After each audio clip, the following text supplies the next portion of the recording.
Aya Montaraces, buenas noches. Hoy, segunda parte del Samurái de Occidente. Bueno, hemos recibido un poco de críticas y quejas por nuestra manera de ver este libro, ¿no? Para nosotros es un libro sobrevalorado, que supongo que a alguien le hará bien. Pero bueno, aquí estamos. Esto también es la muestra de que no nos vendemos, ¿eh? Al final decimos un poco lo que nos apetece, aunque, pues bueno, supongo que si en vez de ser quien somos, pues fueran otras personas, pues este libro a lo mejor les iría bien o los iluminaría. Pero yo personalmente, y luego lo hablamos un poco todos, tengo clarísimo que el valor de Dominique Venner es como militante, pero no por el hecho de tanto, como hemos comentado hace un segundo fuera de cámaras, como historiador, ni como como si fuera el gran libro, ¿no? Lo veo así. Igual que, como comentamos el otro día, y además, ahora también lo quería decir, ¿no? Estuve repasándome por lo que comentamos en el vídeo y tal, porque lo volví a ver después. Normalmente no vuelvo a escuchar los vídeos ni nada, pero esto lo volví a ver, ¿no? Porque también personalmente me sabía mal haber destripado el libro de esa manera, pero es que es lo que pensamos, no hay otra. Y volví a leerme el lado de Japón y literalmente se lo hace venir por lo que va a hacer. O sea, es decir, es un libro pensado, es como un pretestamento con lo que él quería hacer y se lo hace venir, pero vamos, totalmente. Y ahora que hablaremos del trozo de Grecia, lo mismo, es decir, coge lo que le interesa y borra de un plomazo todo lo demás. Y igual, y lo mismo, ya ni hablemos de lo que hace con el cristianismo, ¿no? Esa manera de, no, es que claro, adueñó de cosas, no se adueñó de cosas, reveló cosas que ya existían entonces y se ordenaron. Pero bueno, al final es lo que es y no le quitamos pues, el valor que como pues, militante tuvo Dominique Benner y que creo que actualmente ya incluso para un sector, digamos, de, de pensamientos disidentes europeos, pues es más una figura y un mito del sacrificio supremo y máximo que no pues el valor que pudieran tener un poco sus escritos. Chicos, os doy paso y vamos desgranando un poco el tema. Doy paso a Josep, que empiece él y luego nos vamos metiendo todos. Bueno, pues nada, buenas noches a todos y estamos aquí siguiendo nuestro análisis de este libro. A mí me sabe mal, pero es que hay cosas que, a ver, yo no es que sea un gran conocedor de Grecia, pero yo me eduqué en una casa que mi padre era profesor de clásicas, ¿no? Y la verdad, la filosofía griega siempre me ha interesado mucho. Entonces hay cosas que no pueden ser. A ver, en la primera página del capítulo número 5 dice, el educador de la Grecia clásica y de Europa. Y leo las siguientes palabras. Según afirmó Platón, Homero fue el educador de la Grecia clásica. A ver, en primer lugar, sí que es verdad que durante mucho tiempo la figura de los poemas homéricos como fuente de educación, y esto lo recoge, por ejemplo, Werner Jäger, que es un gran filólogo del mundo clásico alemán, en su libro Paideia, ¿no? En primer lugar, no es la Grecia clásica, es la Grecia arcaica, ¿eh? Pero es que Benner se olvida de algo, y es que Homero combate esta idea. Homero dice que hay que echar a los poetas, que quien tiene que educar son los filósofos. O sea, precisamente todo el razonamiento que se... Bueno, a ver, el libro de Platón, La República o el Estado, de hecho es más que un libro de otra cosa, de educación, ¿no? Entonces él, o sea, rechaza absolutamente lo que llaman la cultura música. ¿Mm? Aparte de que, bueno, a ver, la tradición homérica es una tradición oral, ¿eh? Es decir, es muy posteriormente parece ser que se recoge la Ilíada y la Odisea en escrito, ¿no? Porque la idea era que era una cosa que era cantada. O sea, los rapsodas cantaban con la lira, iban recitando, ¿no? Y la gente se lo sabía de memoria y lo recitaba. Entonces, la idea de esta educación arcaica, que no clásica, en la Grecia arcaica, era que se aprendía esta virtud, las virtudes que aparecen en la poesía homérica por imitación. Pero eran unas virtudes aristocráticas que solamente las podían tener los aristócratas. Y claro, todo esto cambia completamente. Es decir, cuando entramos en el mundo auténticamente clásico, la polis, todo esto cambia. La arete empieza a ser algo que puede ser aprendido. Claro, a mí me parece alucinante que te hablen de Grecia, por ejemplo, y no te hablen de Sócrates. Me parece alucinante, porque además, vamos, se podría entrar muy bien a trapo, ¿no? Sócrates fue una víctima de la democracia. Porque Sócrates, hay, hay en Grecia un partido oligárquico, ¿no? Un partido nostálgico, ¿no? De este antiguo orden aristocrático que representa Homero, que bueno, cree que Sócrates es de los suyos porque Sócrates critica la democracia. Pero Sócrates no critica la democracia para volver a una oligarquía de unas cuantas familias aristocráticas. Sócrates critica la democracia porque cree que la verdad existe y que esta verdad es independiente de que haya una mayoría o una minoría. Y además Sócrates cree que hasta un esclavo puede aprender geometría si se la enseña. Es más, no se trata de enseñar, se trata de hacer recordar, ¿no? Y aquí viene el método socrático, que es el método mayéutico, a base de preguntas, ¿no?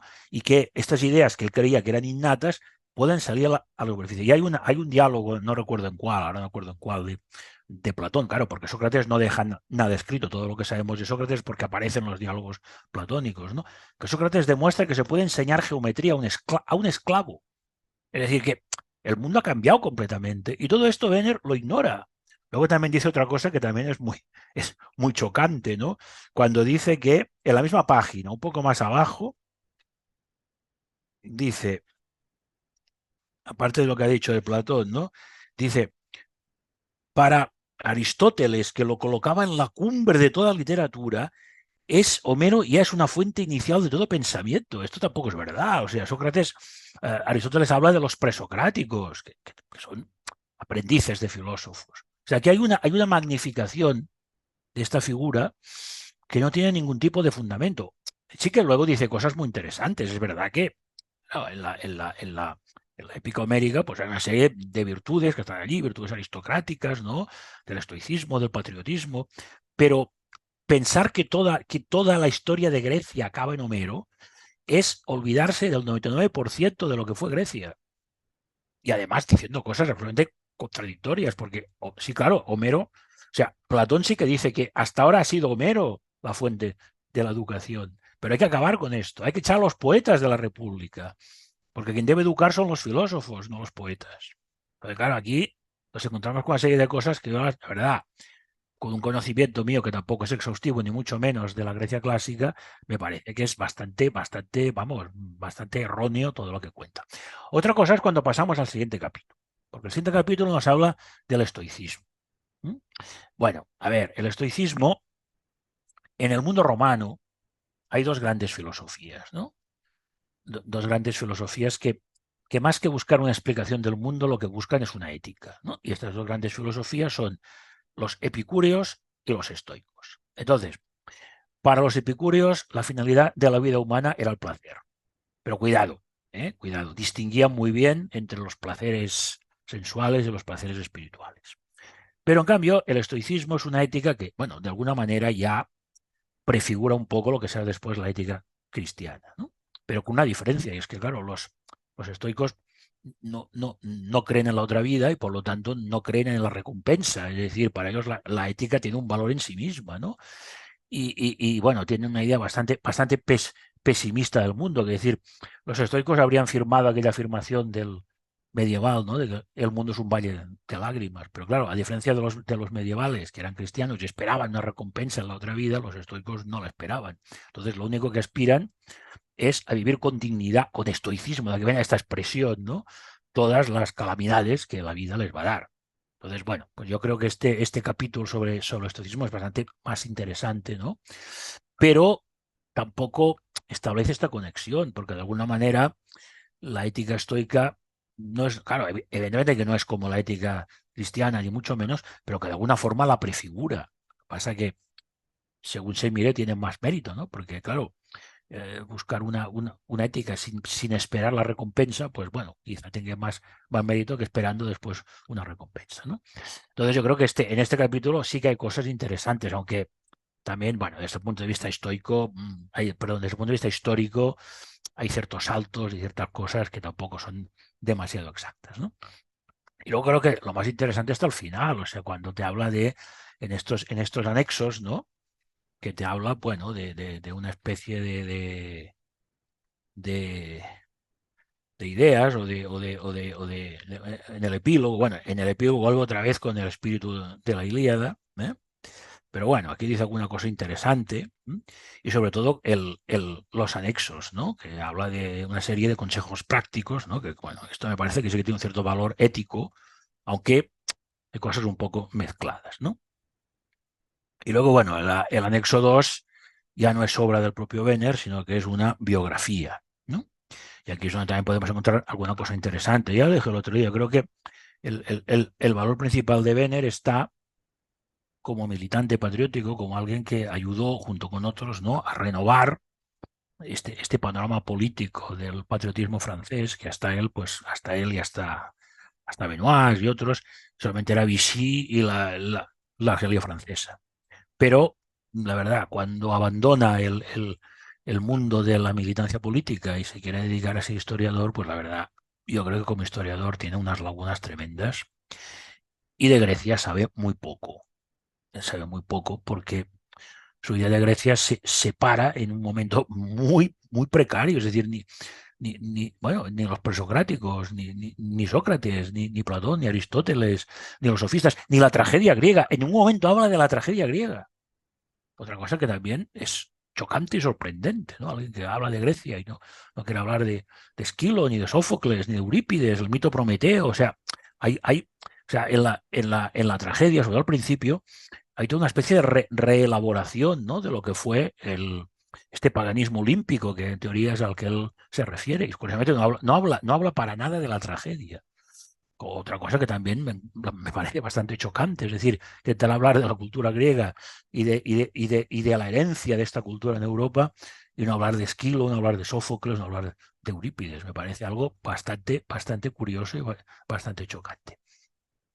Bueno, a ver, no deja de ser un poco una repetición, pero es que yo creo que aquí en este capítulo es donde más se pone en evidencia esta visión tan absolutamente sesgada y poco documentada. Es decir, hay que leer, no sé, hay que leer a Paideia de Werner Jäger, ¿no?, que es una historia de la educación en Grecia, o hay que leer, por ejemplo, este libro de Giovanni Reale, Platón en busca de la sabiduría perdida, ¿no? Y ahí bueno, aparte, claro, que si uno lee La República de Platón se da cuenta de lo que opinaba Platón de los poetas, ¿no?, de que había que echarlos de la República, ¿no?, y que quien tiene que educar no es el poeta, es el filósofo, porque el filósofo, después de un periodo propedéutico en que uno tiene que aprender geometría, ¿no?, que es la ciencia máxima y luego pasa ya a la filosofía. La filosofía es conocer el mundo de las ideas, y las ideas son eternas, son permanentes, mientras que las cosas son pálidos reflejos de las ideas, ¿no? Entonces hay que ir a la verdad, y la verdad está en las ideas. Y los poetas, pues bueno, pues divagan por ahí, pero lo que dicen los poetas para Platón tiene una importancia muy secundaria, porque por encima de los aspectos estéticos a él le interesa la educación según sus parámetros, ¿no? Claro, decir que Platón hace esta afirmación de Homero, claro que la hace, pero precisamente para ir en contra, para criticarlo. No a Homero especialmente, sino a los poetas en general, ¿no? Entonces yo creo que, claro, decir esto, en el mejor de los casos, lo que demuestra es una profunda ignorancia, ¿no?, de lo que fue la Grecia clásica. Una puntualización que a mí tampoco sé mucho a ese nivel de Grecia y de Roma, pero cuando hablamos de que los estoicos no creen en la otra vida, lo que sea, yo sé que en Grecia sí que está el Hades, que es donde van los muertos, pero luego en Roma ya llegan a haber diferentes tipos de Hades, como si hubiesen Sí. vivido castigos a esto. ¿No habría también una segunda vida según los romanos, ya sea buena o mala, al haber diferentes tipos de Hades? Hablo de desconocimiento, no lo conozco Sí, concretamente, pues pero, solo... a ver, bueno, no sé, yo en Roma no sé. A ver, el Hades, pero el Hades no, o sea, el Hades no era, a ver, tampoco, no es la idea del infierno, no es la idea del castigo, ¿no? Pero es que las almas están allí, pero están allí, pero de una forma así como muy evanescente, ¿no? O sea, quiero decir, no es un castigo, porque no lo ven como un castigo, simplemente es, bueno, lo que queda, que está por allí lanzando, pero que no, o sea, además hay algún pasaje, ahora no sé, creo que es en alguna tragedia, alguno que desciende a los infiernos y habla y le dicen, bueno, oye, pero cualquier vida es mejor que estar aquí, quiero decir que aquello, pero no porque hagan tormentos ni haya lo del infierno de Dante, no tiene nada que ver, sino simplemente porque es como una pseudovida, ¿no? Como una especie de vida a medias, ¿no? Y es la idea que hay por allí, ¿no? Y eso es en Grecia, por eso te digo, yo sé que en Roma ya sí que hay diferentes tipos de Hades Hmm. y dan a entenderte de que a la diferentes tipos de Hades sí que hay unos Hades mejores que otros. Por eso digo que a lo mejor sí que habría en Roma un sentimiento de que hay otra vida, mejor o peor. Por eso digo, en Grecia sé que no, en Grecia sé que el Hades es simplemente donde van los muertos, y asunto El arreglado. mundo es el Pero mundo. sé que en Roma sí que hay hay diferentes niveles de Hades. Claro, ahí, digo, hablo del desconocimiento, tampoco lo conozco exactamente. Pero bueno, vamos al trapo A del ver, tema. en Roma hay muchas, claro, Roma no hay una sola religión, es decir, hay una religión oficial, que es la religión de los dioses, que es como una religión más política que otra cosa, que además es muy inclusiva, porque los romanos cuando conquistaban un lugar, pues cogían a los dioses y se los llevaban tenían un templo, ahí metían a todos los dioses, es decir, que ellos no tenían muchas manías en este aspecto, ¿no? Pero la base del estoicismo es precisamente una ética que no espera una recompensa, sino que es una ética de, vamos, por sí y para sí, ¿no? Es decir, la idea está de que, bueno, de que la vida es bastante un asco, pero que, bueno, que el ideal es precisamente esta expresión, ¿no? Estoicismo, quiero decir, aguantar todas las cabronadas, pues sin alterarse demasiado, ¿no? La idea de la ataraxia, ¿no? Ellos aspiraban a la inmutabilidad, es decir, bueno, es una especie de pasota, ¿no? Que todo las cosas malas que pasen reboten, pero nunca en función de esperar una recompensa. Otra cosa es que luego aparecen otros cultos. Hay también el culto a Mitra. O sea, bueno, en Roma hay muchos cultos porque hay una tolerancia considerable. Curiosamente, esto se acaba cuando llega el cristianismo. Claro, el cristianismo, con su pretensión de universalidad, pues choca, ¿no? También con la universalidad del imperio y sobre todo porque, claro, ellos niegan el carácter divino del emperador. Y esto hasta que al final se acaban fusionando los dos universalismos se acaban fusionando y entonces el imperio se hace cristiano con Constantino. Pero al principio hay choques, ¿no? Hay choques por este tipo de motivos, ¿no? Porque los legionarios se niegan a hacer, famoso aquello de San Esteban, ¿no? Una legión que era toda de cristianos y se niegan a hacer los sacrificios por honrar al emperador. Y claro, esto pues al final acaba provocando pues problemas bastante serios, ¿no? Pero al final se acaban encontrando y de hecho hay mucha asimilación. El, el, el, el mismo título de pontífice, ¿no? Que se da al obispo de Roma es un título que ya detentaban los emperadores, el pontífex, o sea, el que hace puentes entre los dioses y los hombres. Es decir, que al final se acaba pues encontrando, ¿no? Es decir, primero hay un enfrentamiento, porque claro, los dos aspiran a esta universalidad, pero al final acaba habiendo esta fusión. Por otra parte, era lógico y era esperable, ¿no? Además, no olvidemos que el que realmente convierte al cristianismo en una religión universal es San Pablo, que era, que era un romano. San Pablo era romano. Y dice, no, esto de que para ser cristiano primero tiene que ser judío, ni hablar de peluquín. Aquí cualquiera puede ser cristiano, cualquier ser humano. Pues entonces, de alguna manera, esta universalidad del imperio, que el imperio romano también aspiraba a la... Claro, ellos creían que eran universales, pues claro, no se conocía nada más, ¿no? Esta universalidad, pues al final se acaba de San Pablo quien la traslada al cristianismo, ¿no? Dice, no, cualquiera puede ser cristiano. No hemos de ser una secta judía, no hay que estar circuncisado para ser bautizado. Cualquiera que quiera serlo lo puede ser, ¿no? Y al final estos dos universalismos se acaban encontrando y al final Roma pues, se convierte ahí como es el símbolo, ¿no? De Roma, el pontífice. Otra cosa es lo que es ahora, ¿eh? Ahora ya es otra historia. Pero en sus tiempos fue eso, ¿no? Bueno, voy a hablar ya del capítulo 5 en sí, que es... Capítulo 5 está dedicado más que nada a la Odisea y a Ilíada. Ujú. Entonces, dentro de todo lo malo que pueda tener el capítulo, que tampoco he visto las cosas malas, está bien como un acercamiento a cualquier persona que no haya leído la Ilíada de la Odisea, Ah, no, para, no, en ese sentido sí, sí, sí, porque sí, no, no, te la, está muy bien. te la explica toda. También Sí, te habla de sí. los hechos, de los hechos de las virtudes y de los hechos característicos de los personajes que participan en ellas, de las cosas buenas y malas que hacen. Pero sí que hay una cosa que no me gusta mucho de él. Bueno, él compara esa moral que es diferente de la moral cristiana. Entonces, ya no voy a entrar si una moral o la otra es mejor o peor, pero es que yo soy de los que piensan que la moral es objetiva. Porque en cualquier cultura, cualquier civilización, está mal robar, está mal matar, está mal hacer daño al prójimo. La cosa es que haya una guerra o que haya un criminal y que se le haya de justiciar, pero en principio yo creo que la moral es objetiva. No encuentro ninguna cultura en la que digan, un tío, hostia, mira, pues ahora me apetece ir con el coche atropellando gente, porque en mi cultura está bien. No hay ninguna. Y ni comerse a los niños, ni cosas así. Sí hay culturas que por su religión pueden haber hecho algún sacrificio, pero eso lo han hecho también todas en época prehistórica, sobre todo. O sea, en culturas que están en la edad de piedra o con mucho en el neolítico. Pero claro, pero lo que es la explicación que da sobre la realidad de la Odisea y los valores que hay, yo creo que son muy interesantes, porque además te habla de valores como la patria, valores como la templanza, de actuar en el momento preciso, de no precipitarse. También te habla de Telémaco. No te habla de Telégonos, que mataron a los Ulises, pero sí de Telémaco, de cómo él tiene que coger y buscando al padre también, hace un camino del héroe, o hace una maduración, ¿no? Del paso del niño a hombre, a base de encontrarse con los hombres que lucharon junto a su padre en Troya.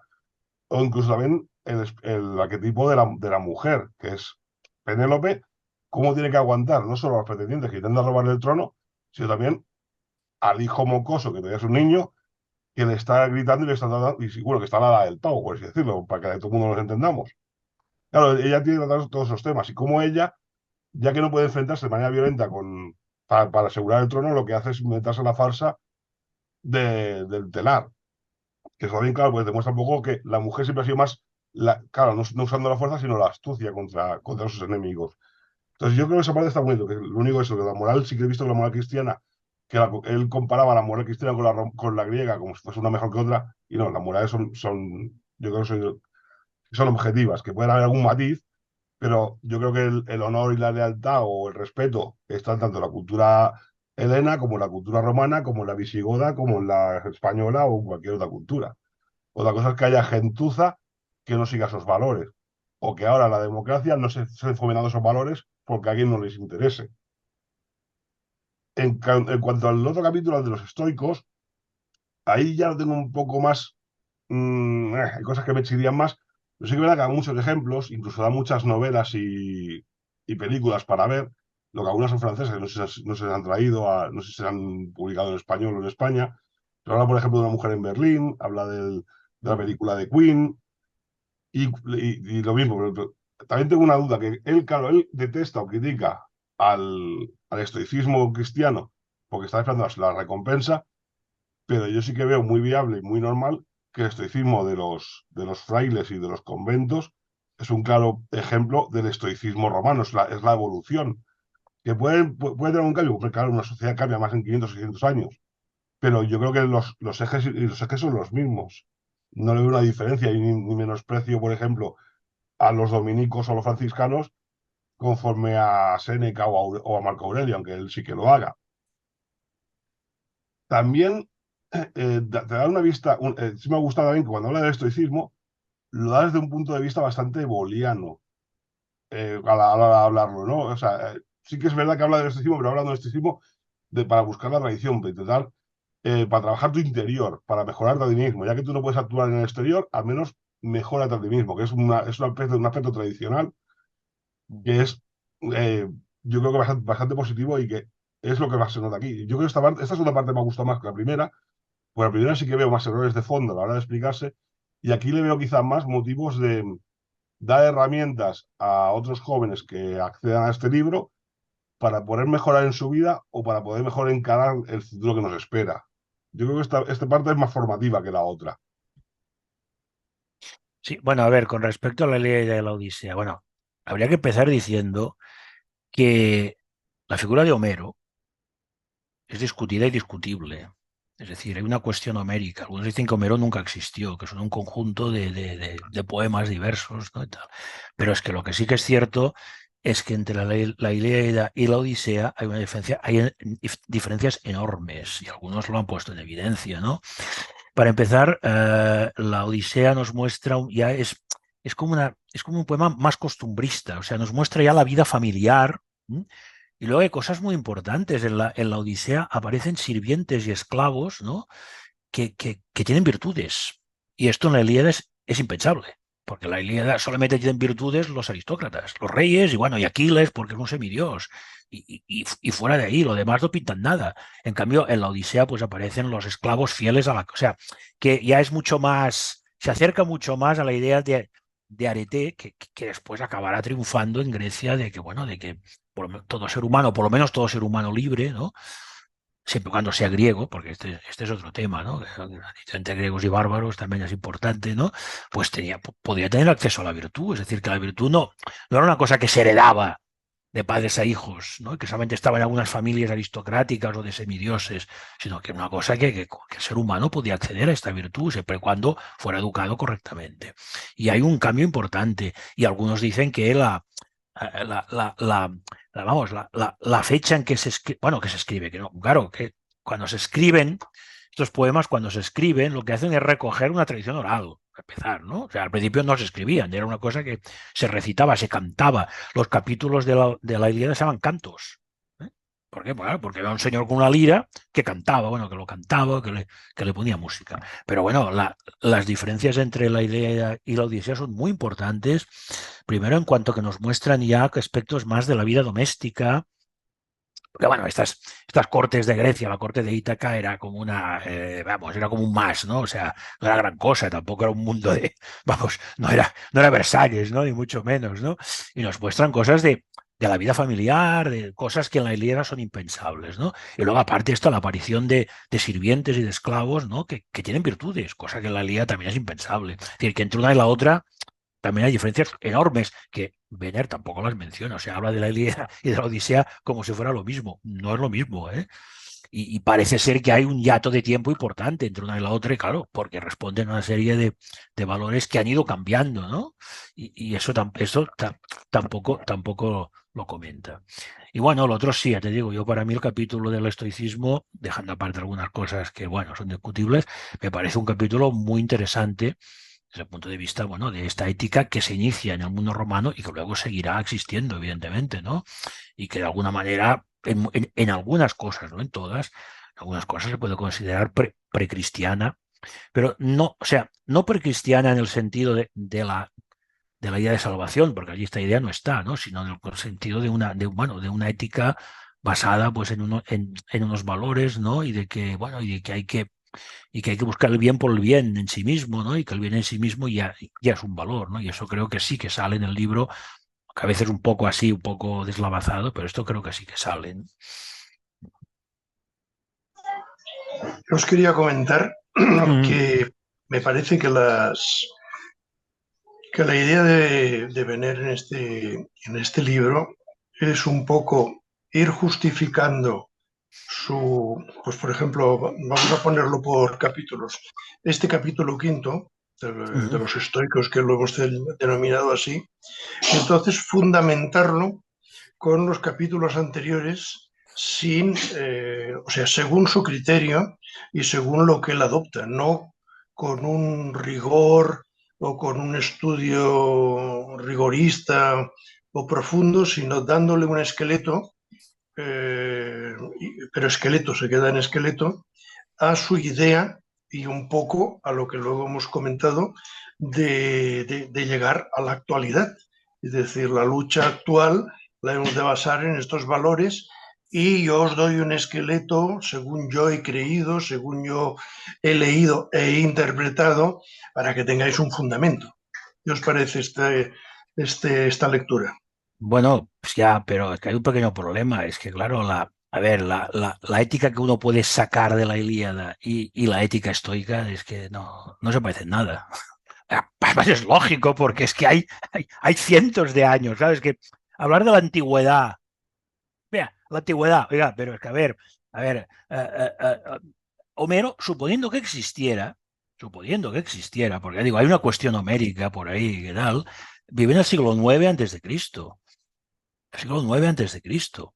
Y cuando hablamos de la Grecia clásica, hablamos o sea, a ver, la medicina y los presocráticos son del siglo V, y Platón y Aristóteles son del siglo IV. ¿Eh? y el estoicismo ya es cuando ya existe el cristianismo, pasa que todavía no se ha extendido, pero es que la moral estoica, la moral de un Marco, de un emperador Marco Aurelio, que fue de los mejores emperadores romanos, o de un Séneca, no tiene nada que ver con la ética del Homero. O sea, los personajes de Homero, los personajes de Homero, por ejemplo, Aquiles, ¿no? Aquiles es un personaje central de la Ilíada. A ver, es un personaje, bueno, que por un lado es un semidios, claro, es hijo de un mortal y de una diosa, pero es que por otro lado es un personaje que no tiene ningún control sobre sus pasiones, es alguien absolutamente, cuando se irrita, pues pierde el mundo de vista. Y Agamemnón lo mismo, es decir, allí el estoicismo no está por ninguna parte. De hecho, son personajes que se mueven un poco, claro, se inspiran en sus dioses. Pero ¿cómo son estos dioses de la religión olímpica? Pues que son dioses que son como seres humanos, pero inmortales y con grandes poderes. Pero allí bueno, la envidia, la lujuria, todas las pasiones están desatadas. Es decir, un dios olímpico no tiene nada que ver con la idea que tenemos ahora de Dios como algo de perfección, de seguir. La ética brilla por su ausencia. Es decir, claro, querer fundamentar una ética estoica en la Ilíada me parece algo, porque además es lógico, porque hay cientos y cientos de años entre una cosa y la otra, y en medio han pasado muchas cosas, y claro, como esas cosas que han pasado en medio no las cometa, yo creo que, a ver, a mí, yo creo que ahí hay dos fallos muy importantes, ¿no? Primero, Sócrates, porque además es que vendría al pelo. Sócrates lo condenan a muerte porque Sócrates es contrario a la democracia. Es que esto hay que decirlo muy alto.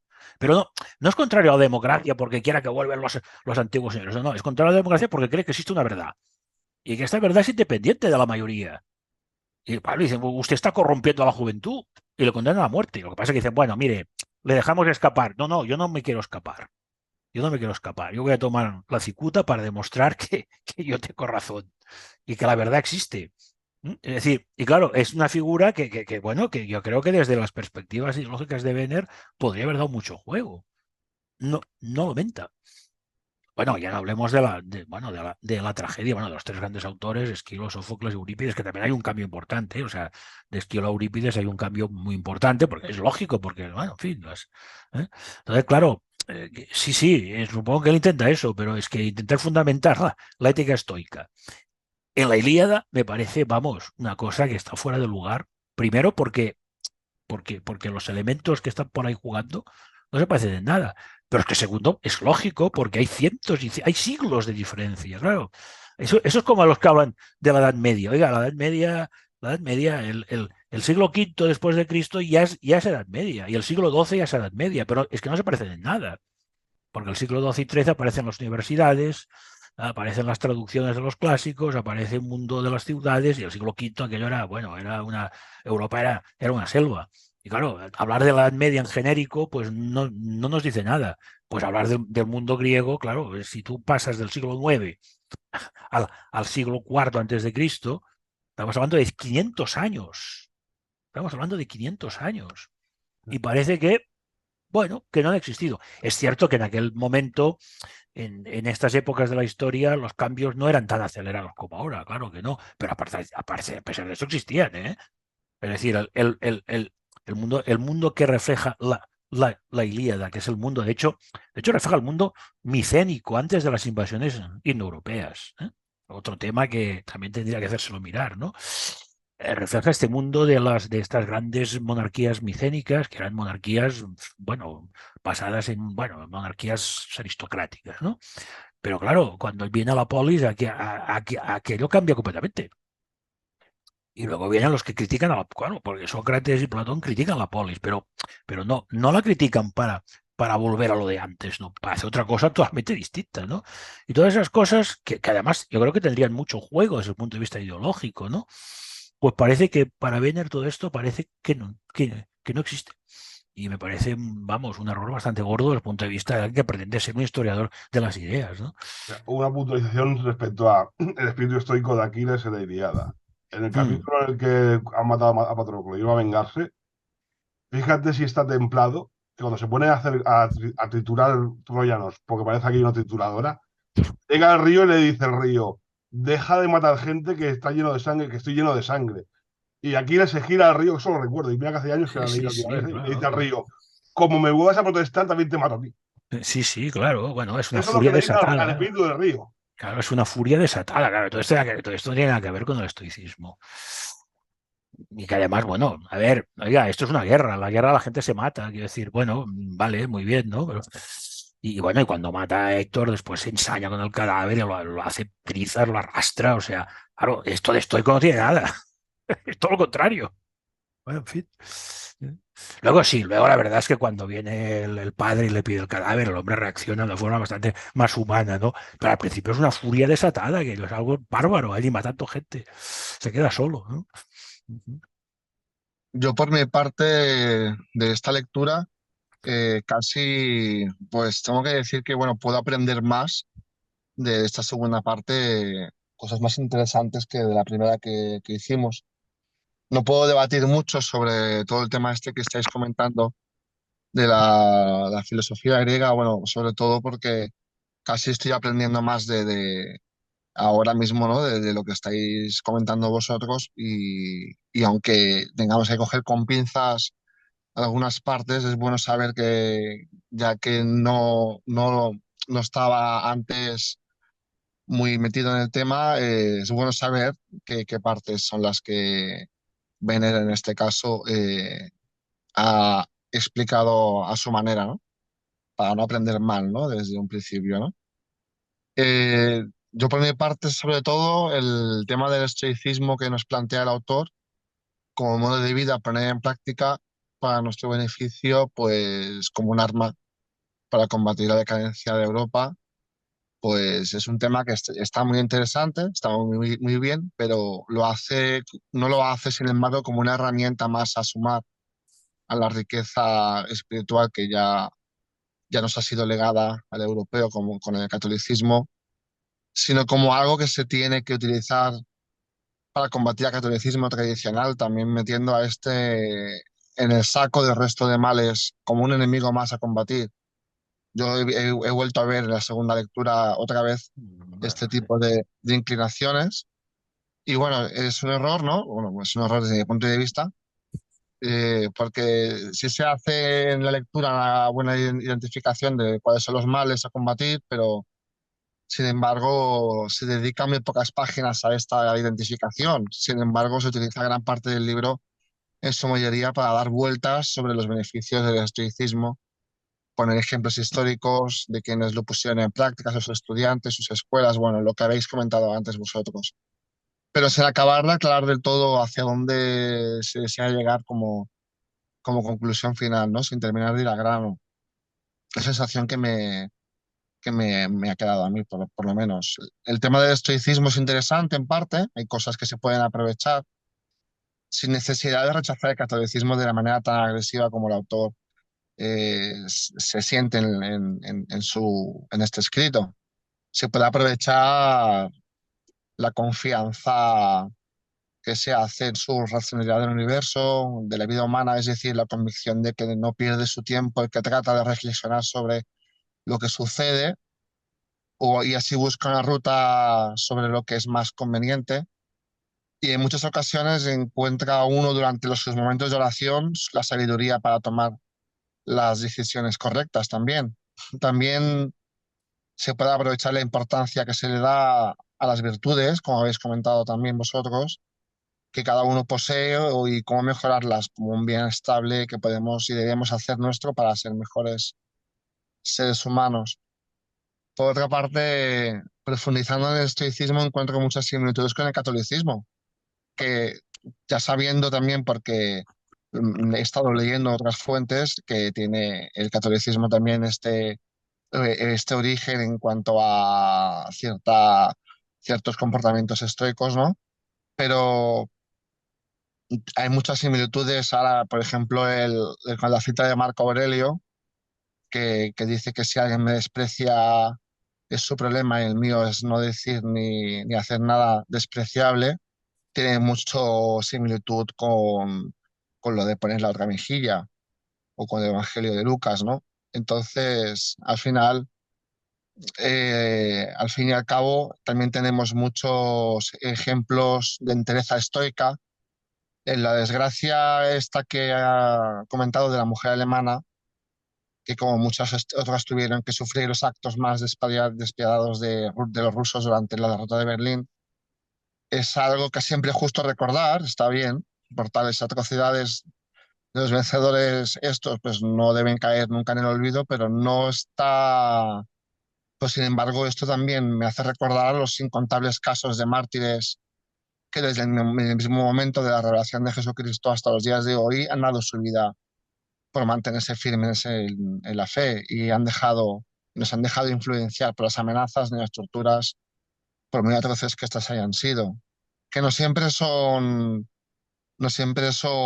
con idea son mártires con idea de que van a recibir una recompensa, sino que son actos de valentía porque no quieren renunciar a su fe y lo hacen más como un deber desde mi punto de vista. Y el catolicismo está lleno de estos ejemplos en toda su historia y la actitud de estos mártires ha sido estoica, o al menos así me parece a mí, coincidiendo con esas características que se comentan en el estoicismo, empezando por el mismísimo martirio de Jesucristo, ¿no?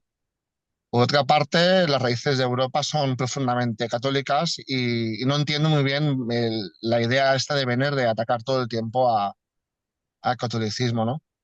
Y en cuanto al consejo que propone al final de lectura, quizás es el ejercicio más aconsejable e interesante a realizar a modo de catarsis, un método de reflexión. Esto de retirarse del ruido del mundo a un lugar donde leer, tranquilo, encontrar unos minutos de paz, es en esta especie de respetable testamento ideológico de autor, Dominique Benner, pues hemos encontrado temas atractivos, como es el estoicismo, pero para mi gusto se da muchas vueltas sobre el tema y podría ser más fácil para quien no conoce nada del tema, con una explicación mucho más breve y concisa, y que creo que quedaría todo más claro en el aspecto del estoicismo y en otros aspectos que él ha querido dejar aquí en su brevario.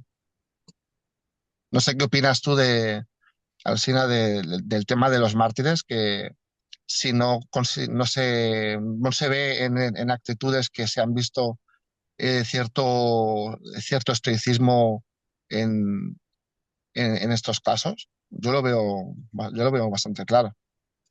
Bueno, más que estoicismo, lo que es, o sea, a ver, yo creo que el estoicismo es una corriente ética que es previa al cristianismo, ¿no? Entonces, claro, no es exactamente lo mismo. El mártir lo que hace es dar testimonio de una fe, pero claro, siempre pensando en la trascendencia, en que esta vida, bueno, es un paso, ¿no?, para la otra, ¿no? Claro, es verdad que en la ética estoica hay muchos elementos que se pueden asociar al cristianismo, al catolicismo. Pero claro, la diferencia fundamental es que en la ética cristiana reposa sobre esta idea de la otra vida, mientras que en el estoicismo esto no ocurre.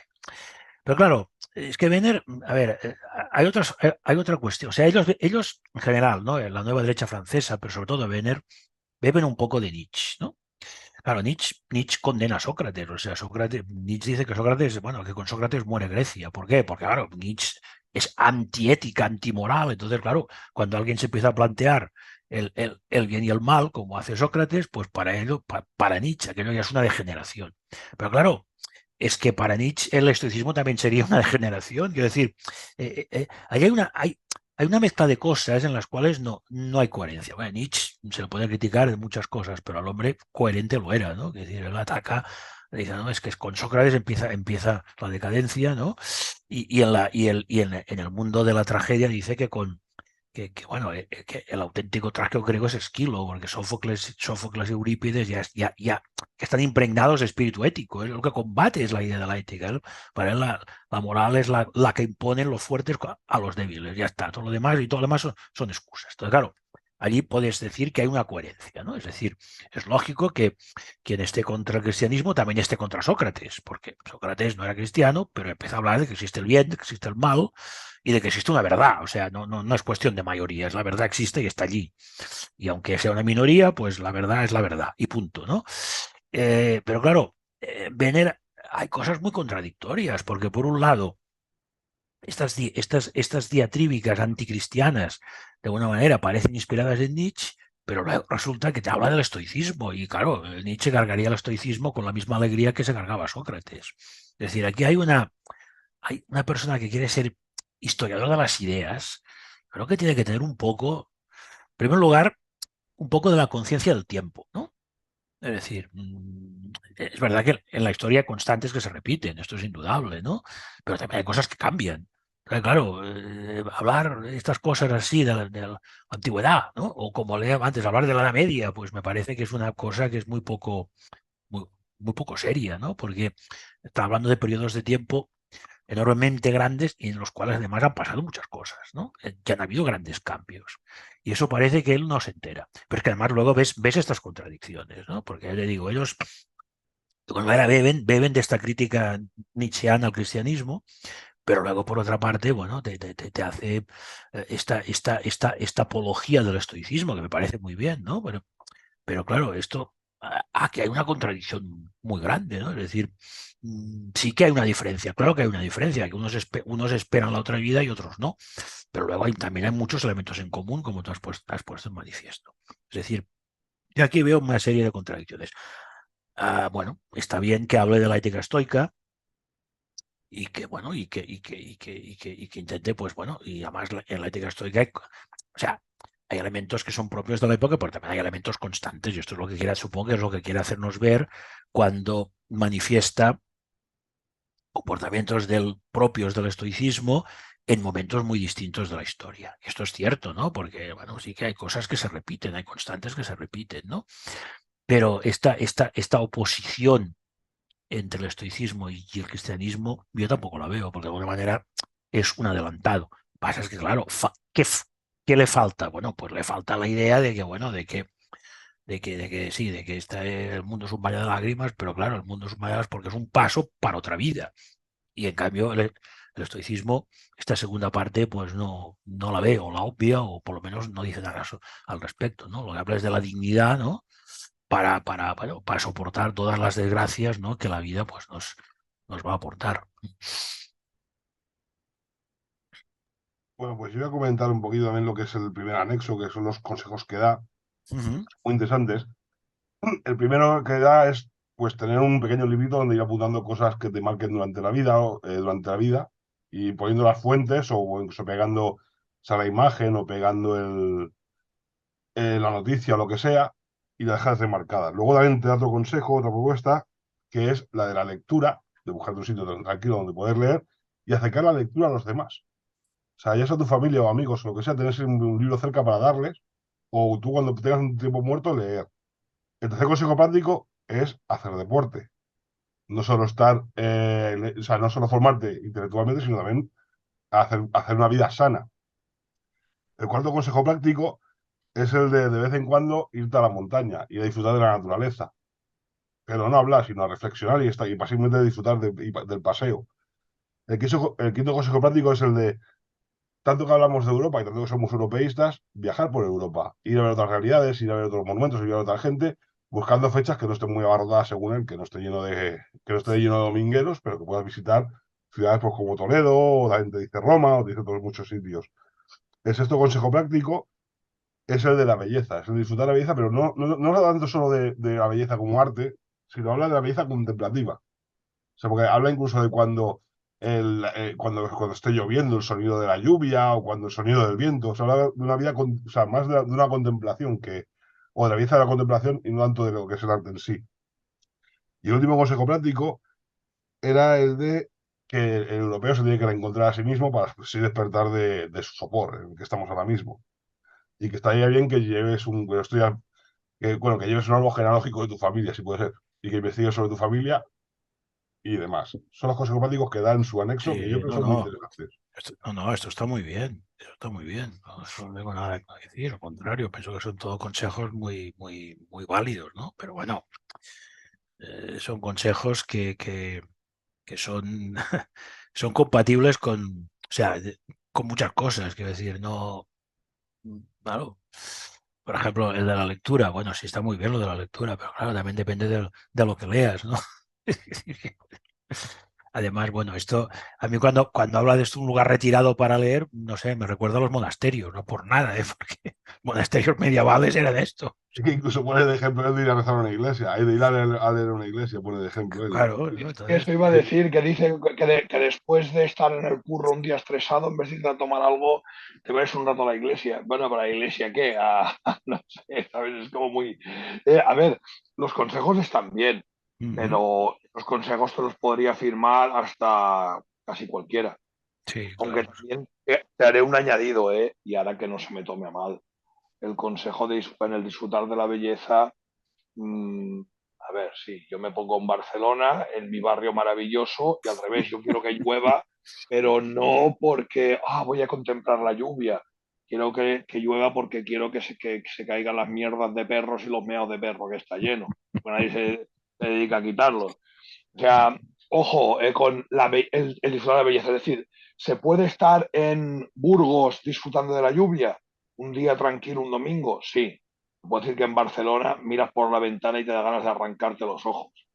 Así No, que, pero yo me refiero que la belleza, no, yo cuando por eso he remarcado la belleza como algo contemplativo. O sea, no es tanto como ver la belleza en las cosas, sino yo creo más como un rato de contemplación, un rato, o sea, un rato de meditación. O es como yo lo he orientado cuando yo lo leí. Yo entendía así, no, o sea, no tanto como el disfrutar de, como dices tú, de estar en medio de los coches en un complejo industrial. No, sino de estar contemplando, estar meditando.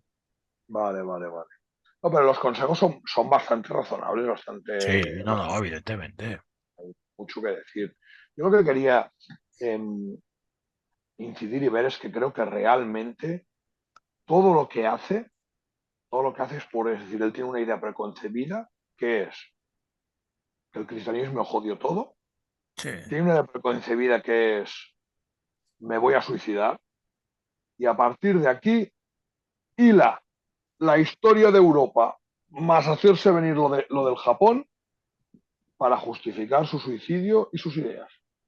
Nada más, nada más. Es la sensación que cuando acabo el libro tengo.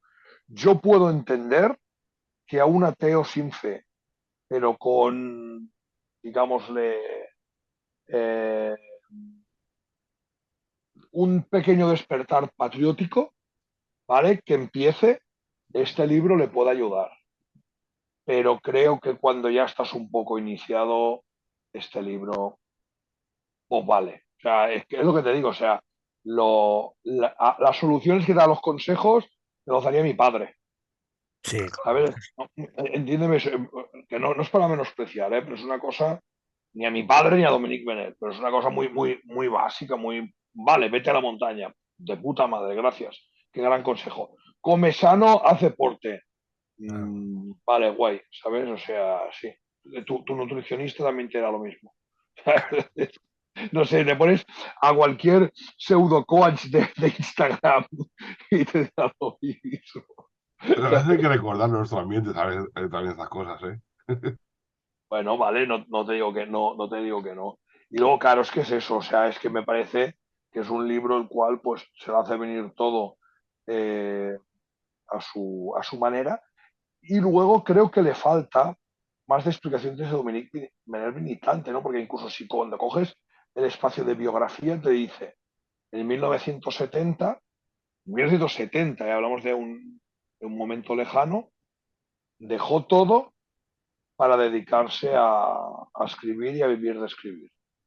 Y no habla que escribió, o sea, entiendo que durante ese tiempo escribió como para vivir, tipo mercenario, ¿no? Pues escribió para vivir, a otras cosas.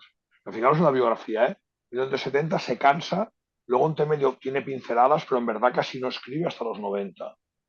Es decir, tiene como 20 años que se dedica pues a trabajar, a tener hijos y poco más parece, ¿no? No hay ese, no sé, no hay ese activismo trasnochado como le puede sacar a Ernesto Milá, que se lo ha sacado toda la puta vida, ¿no? Hay como una militancia juvenil, la guerra de Argelia y tal, y luego como una dedicarse a vivir 20 años y luego pues dedicarse ya a escribir y demás. Es mi manera de ver, no hay, no, por lo que habla la biografía, no hay una militancia de decir, venga, vale, pues yo qué sé, No sé si me entendéis. No sé si a dónde quiero llegar. Sí, que hay un hito, hay un hito de 20 años en los que no hace nada, o sea, en los que está, podemos decir, durmiente. Bueno, sí, trabajando y tal, pero ves, pone, hacia 1970 rompió definitivamente con los compromisos políticos que contaban o correspondían a su ubicación. Abandonó incluso París para acercarse más a los bosques viviendo de su pluma. ¿Ves? Viviendo de su pluma. Entiendo que trabajó pues de periodista, escribiendo en, yo qué sé, en Editorial Planeta, lo que dé la gana.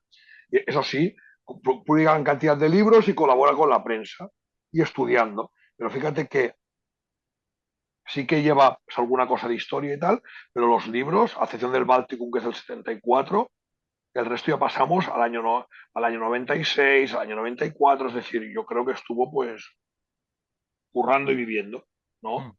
A ver, en cierto modo, esto es natural, quiero decir, normal que uno, pues, a partir de cierto momento, pues, pueda dejar la militancia de primera línea y dedicarse a otras cosas. Yo esto no lo encuentro censurable. Y que luego se dedique a la reflexión. Yo lo que le he hecho, bueno, no es que le eche en cara, pero yo lo que le critico es que esta reflexión la veo muy poco fundamentada. A ver, cuando una persona quiere dedicarse como un poco que quiere hacer él, ¿no? Que pretende hacer historia de las ideas.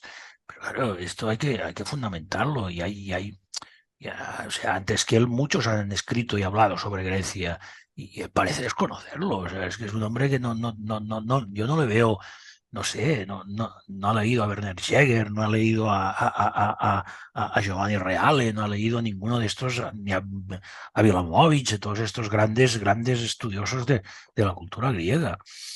Parece que todo esto no sé, o sea, coge una época determinada, bueno, y juega con ella y tal, y luego hace saltos, y luego a ver, hay una contradicción, o sea, que decir, a ver, si tú eres nietzscheano y combates a Sócrates, pues combatir el cristianismo, pero antes que combatir a Sócrates, esto Nietzsche era coherente, pero claro, luego no me salgas con la moral estoica, por favor, porque es una continuación. Y no me dices nada de la tragedia griega, pero ¿cómo puedes no decir nada, hablar de Grecia y no hablar de la tragedia griega? Hablar de Prometeo en cadena. Además, precisamente la tragedia griega reproduce muchas historias de la religión olímpica. No, pues, ni de Prometeo encadenado, ni nada. Nada. O sea, yo veo lagunas tremendas. Entonces, claro, cuando uno quiere dedicarse a hacer una reflexión muy seria sobre Europa, pues hombre, primero hay que saber unas cuantas cosas, ¿no? Porque si no corres el peligro de decir inexactitudes o falsedades, pero es que además corres el peligro luego, incluso cuando dices algo que está bien, pues, oiga, pero esto es más, y lo dices como la gran originalidad, oiga, pero esto está más visto que el TVO. Es que el tema de Grecia no es un tema fácil, porque además es un tema, primero que la historia de Grecia es muy larga. ¿M? Porque empezamos en el siglo IX y luego seguimos, porque es que en el mundo romano sigue existiendo la cultura griega, la época helenística, ¿no? Y esto para empezar, ¿no? Y luego Alejandría, o sea, quiere decir que es una cosa muy larga, ¿no? Y segundo, que bueno, que no, que claro, ha habido mucha gente que se ha dedicado a esto y que han dicho muchas cosas al respecto, y esto me parece ignorarlo. Me da la sensación de que lo ignora completamente y que se coge cuatro cosas, ¿no? Y monta su historia, pero que además que se contradice, porque claro, si eres anticristiano tienes que ser antisocrático, pero claro, luego no puedes ir hablando bien de la moral estoica, que en el fondo tiene algo que ver, no es que sea lo mismo de Sócrates, pero tiene bastante que ver y que de alguna manera ya prefigura el cristianismo, solo que claro, el cristianismo le va a dar un fundamento trascendental, le va a dar un fundamento de otro tipo, ya de revelación, le va a dar un fundamento de otra vida, pero que hay mucho en común y esta moral estoica, pues de alguna manera prefigura. Entonces, esto le gusta, lo que viene después no le gusta. En fin, yo creo que hay mucho, aquí habría mucho que ver, yo creo que ya digo, como historiador, de las ideas es un personaje muy sobrevalorado. Otra cosa es como militante, ¿eh? Esto es otro tema.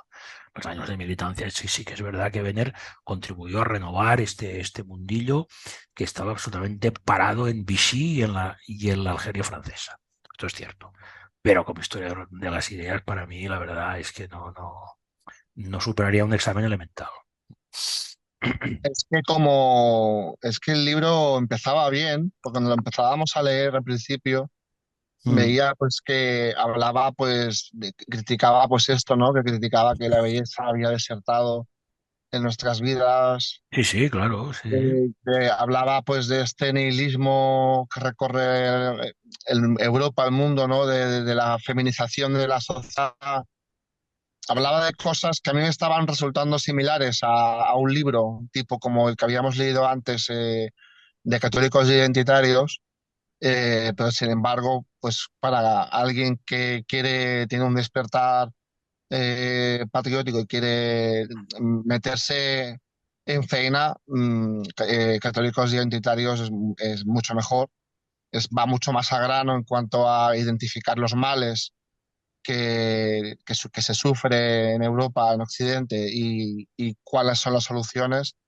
Y este empieza bien, cuando empiezas la lectura parece que va a ir por ahí el tema, pero luego se empieza a enredar con el tema de Homero, con los estoicos, y dices tú, bueno, al final de qué es lo que trata qué está tratando de decir. Al final te da esta conclusión final que dices tú, bueno, vale, está bien, pero no es una conclusión espectacular, ¿no? Yo, como libro similar que yo creía que estábamos tocando, me quedo evidentemente con el anterior que habíamos leído de Católicos Identitarios, también al fin y al cabo, también francés el autor, pero va mucho más al tema, mucho más directo. Bueno, yo este libro no, este no lo conozco, pero bueno, evidentemente es que claro, es que querer hablar de la historia de Europa, de la historia de Francia, obviando aunque sea solo por cuestión histórica, obviando el catolicismo, me parece que además Francia precisamente, ¿no? Obviar el románico, obviar el gótico, obviar la escolástica, obviar las universidades medievales, todo esto me parece que dices, bueno, oiga, pero usted se está comiendo una parte de la historia de Europa fundamental. No digo que la otra no lo sea. O sea, Europa existe antes del cristianismo, claro que sí que existe antes del cristianismo. Pero es que, claro, para él todo acaba en Homero. O sea, desde que ya después de Homero aquí no ha habido nada. Y bueno, en fin. Bueno, chicos, pues sin más, hemos destripado un poquito el sombrero de Occidente de Dominique Benner. Espero que hayáis disfrutado y sobre todo que el editor no nos odie. Muy buenas noches a todos. Eso sí, también tengo que añadir que el cómic editado también por Fides sobre Benner nos parece cojonudo. Es decir, igual que podemos dar una de cal, una de arena. Y como tantas otras grandes obras imprescindibles, pues que Fides tiene a bueno pues publicar. No siempre nos puede gustar todo. Y como he dicho antes también, puede haber a gente que no tenga una manera de ver el mundo como nosotros, que esto le inspire y le parezca un libro cojonudo. Mejor para ellos, tiene que haber de todo en la viña del Señor. Buenas noches.